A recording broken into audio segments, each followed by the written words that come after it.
10वी मध्ये यश संपादन करण्यासाठी 3 गोष्टी आवश्यक असतात। एक असतं योग्य मार्गदर्शन, दुसरं असणार आहे स्टडी मटेरियल आणि तिसरं असणार आहे आपण अभ्यासासाठी बसणारी जागा आणि वेळ। या 3 गोष्टींवरती आपण जर सुरुवातीपासून काम केलं तर यश मिळणं अवघड नाही। सगळ्यात पहिली गोष्ट आहे योग्य मार्गदर्शन। त्या मार्गदर्शनासाठी आपल्याला एक बेस्ट क्लास सिलेक्ट करावा लागेल।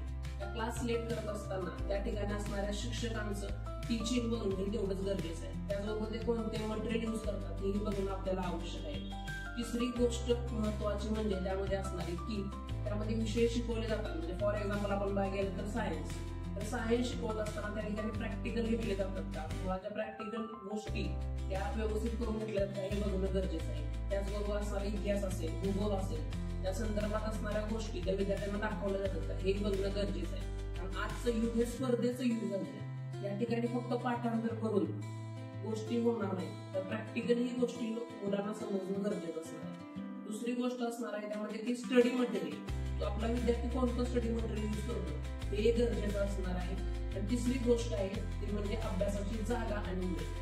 जर पहिल्या 2 गोष्टी प्रॉपर मिळाल्या तर त्याचबरोबर तिसरी गोष्ट ही मिळणं आपल्याला अत्यंत आवश्यक आहे। म्हणजे जसं की आपण सकाळी 10 वाजता जेवण करतो, संध्याकाळी 9 वाजता जेवण करतो, तरी आपल्या जेवणाच्या ठरलेल्या वेळा असतात, त्यावेळी आपल्याला आपोआप भूक लागत असते। त्यावेळी कुठलीही इंडिकेशन आपल्याला ब्रेनला द्यावं लागत नाही। त्याचप्रमाणे अभ्यासाची वेळ जर फिक्स असेल तर अभ्यास चांगला होतो। तसेच नवीन जागेवरती अभ्यास करणं थोडंसं अवघड जातं, मग अभ्यासाची वेळ आणि जागा हे ठरवणं अत्यंत गरजेचं आहे।